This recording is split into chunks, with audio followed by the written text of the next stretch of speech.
ಎಲ್ಲರಿಗೂ ನಮಸ್ಕಾರ. ಮತ್ತೊಮ್ಮೆ ಎಜುಕೇಟಿವ್ ಯೂಟ್ಯೂಬ್ ಚಾನಲ್ಗೆ ಸ್ವಾಗತ ಸುಸ್ವಾಗತ. 2027 ಇನ್ನು GPST ಪರೀಕ್ಷೆ ಆದಮೇಲೆ ಶಿಕ್ಷಕರ ನೇಮಕಾತಿನೇ ಇಲ್ಲ. 23 ಆಯಿತು, 24 ಆಯಿತು, 25 ಆಯಿತು. 24 ಮತ್ತು 25ನೇ ಸಾಲಿನೊಳಗಡೆ ಒಳ ಮೀಸಲಾತಿಯಿಂದ ಬಹಳಷ್ಟು ವಿದ್ಯಾರ್ಥಿಗಳು ನೊಂದ್ಕೊಂಡು ಮತ್ತೆ ನೇಮಕಾತಿ ಕೂಡ ಆಗ್ತಾ ಇಲ್ಲ. ಸೊ ಇದರಿಂದ ಬಹಳ ವಿದ್ಯಾರ್ಥಿಗಳ ಪ್ರಶ್ನೆ ಅಂತಂದ್ರೆ ಒಳ ಮೀಸಲಾತಿಗೆ ಆದಷ್ಟು ಬೇಗ ಮುಗಿಲಿಕ್ಕೆ ನಿನ್ನೆ ಒಂದು ಸಚಿವ ಸಂಪುಟ ಒಪ್ಪಿಗೆ ಕೊಟ್ಟಲಾಗಿದೆ.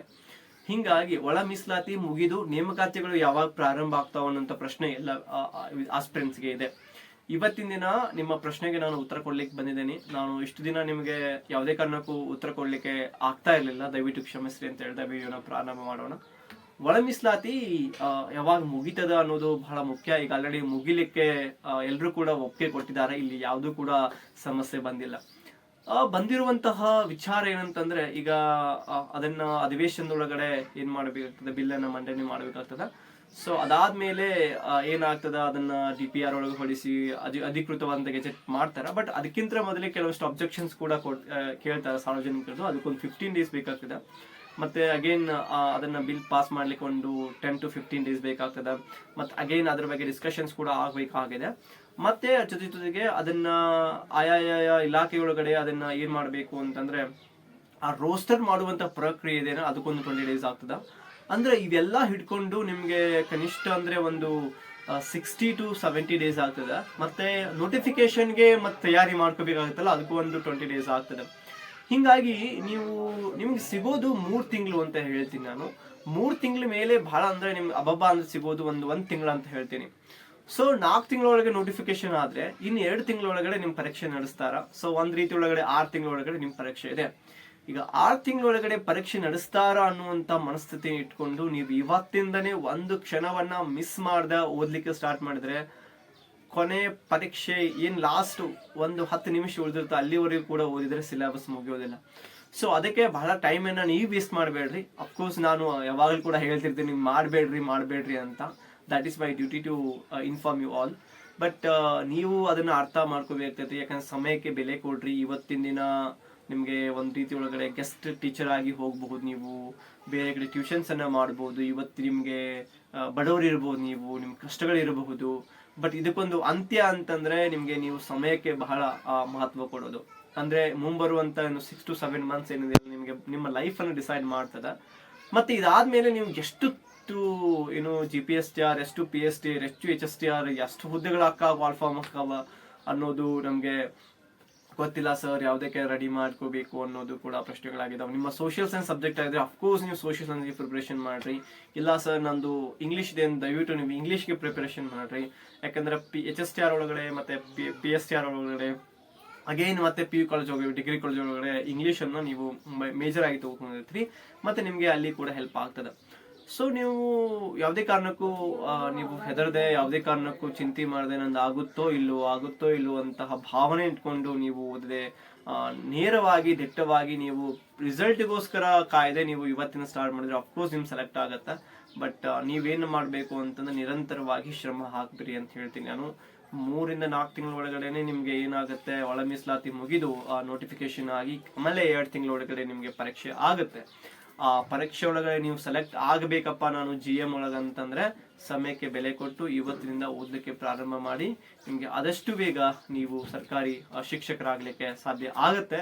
ಮತ್ತು ಆಗ್ಲಿ ಅಂತ ಕೂಡ ನಾನು ಬಯಸ್ತೀನಿ. ಅದ್ರೊಳಗಡೆ ಯಾವುದೇ ಕಾರಣ ಕೆಲವೊಂದ್ಸಲ ನಾವು ಕೂಡ ಏನು ಮಾಡಿರ್ತೀವಿ ಅಂತಂದ್ರೆ, ಹೇಳುವಾಗ ಒಂದಿಷ್ಟು ಪಾಯಿಂಟ್ಸ್ಗಳು ಕಡಿಮೆ ಆಗಿರ್ಬೋದು. ಬಟ್ ಅವೆಲ್ಲ ವಿಷಯಗಳನ್ನ ನೀವು ಸೂಕ್ಷ್ಮವಾಗಿ ಅವಲೋಕನ ಮಾಡಿಕೊಂಡು ಯಾವುದನ್ನ ತೆಗೆದುಕೊಳ್ಬೇಕು, ಯಾವುದನ್ನ ಬಿಡಬೇಕು ಅನ್ನುವಂಥ ವಿಚಾರವನ್ನ ನೀವು ಮಾಡಬೇಕಾಗ್ತದ. ಗ್ರಂಥಾಲಯವನ್ನ ಮಾಡ್ರಿ, ಸಾಧ್ಯವಾದಷ್ಟು ಲೈಬ್ರರಿಗೆ ಹೋಗ್ರಿ, ಸಾಧ್ಯವಾದಷ್ಟು ರೂಮ್ನಲ್ಲಿ ಕೂತ್ಕೊಂಡು ಕೆಲವೊಬ್ರು ಓದ್ತಾ ಇರ್ತೀರಿ. ಲೈಬ್ರರಿಯಲ್ಲಿ ನಿಮ್ಮ ಫ್ರೆಂಡ್ಸ್ಗಳು ಇರ್ತಾರ, ಅಲ್ಲಿ ಒಂದು ಇರುವಂತ ಏನು ಪರಿಸರ ಇದೆಯಲ್ಲ, ಪರಿಸರಕ್ಕೆ ನೀವು ಮೊಬೈಲ್ ಅನ್ನ ನೋಡ್ತಾ ಕುಂದ್ರಲಿಕ್ಕೆ ಆಗಲ್ಲ. ಯಾಕಂತಂದ್ರೆ ಎಲ್ಲರೂ ಸಾವಿರಾರು ಮಂದಿ ಓದ್ತಾ ಇದ್ದಾರೆ, 100 ಮಂದಿ ಓದ್ತಾ ಇದ್ದಾರೆ ಅಂತಂದ್ರೆ ನಾನು ಹೆಂಗೆ ಮೊಬೈಲ್ ಅನ್ನು ಸ್ಕ್ರಾಲ್ ಮಾಡ್ಲಿ ಅನ್ನೋದು ಪ್ರಶ್ನೆ ಬರ್ತದ.